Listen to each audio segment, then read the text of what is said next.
Mon mari ou ma femme peut-il obtenir des papiers grâce à mon statut de réfugié ou de bénéficiaire de la protection subsidiaire?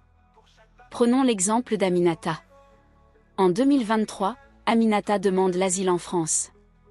En 2025, elle obtient le statut de réfugié ou la protection subsidiaire. Premier cas, Aminata était déjà mariée avec Moussa depuis 2022, donc avant sa demande d'asile en 2023, et elle l'a bien déclaré à l'OFPRA. En 2025, lorsqu'elle obtient sa protection, Moussa peut bénéficier de la réunification familiale. Deuxième cas, Aminata obtient sa protection en 2025. Puis, en 2026, elle rencontre Moussa, qui vit encore dans son pays d'origine. Dans ce cas, ils devront passer par la procédure normale de regroupement familial. Troisième cas, Aminata obtient sa protection en 2025. Puis, en 2026, elle rencontre Moussa, qui est déjà en France. Ils se marient en 2026.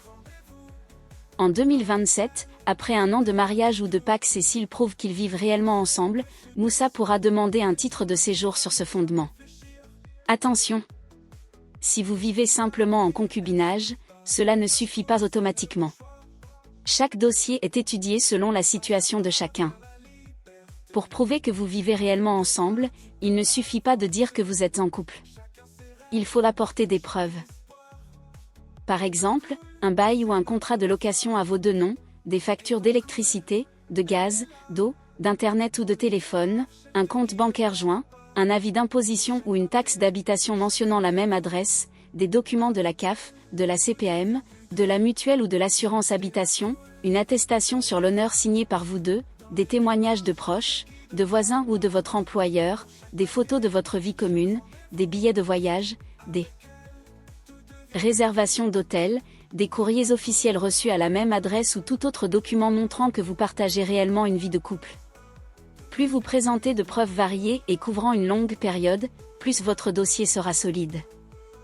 Il faut faire la différence entre la réunification familiale et le regroupement familial. La réunification familiale concerne les personnes qui ont obtenu le statut de réfugié ou la protection subsidiaire.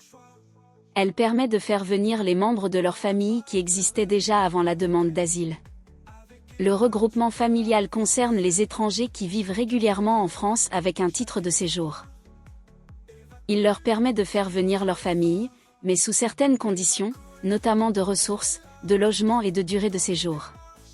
De papa, pour chaque papier, chaque rendez-vous, avec elle, tout devient plus doux.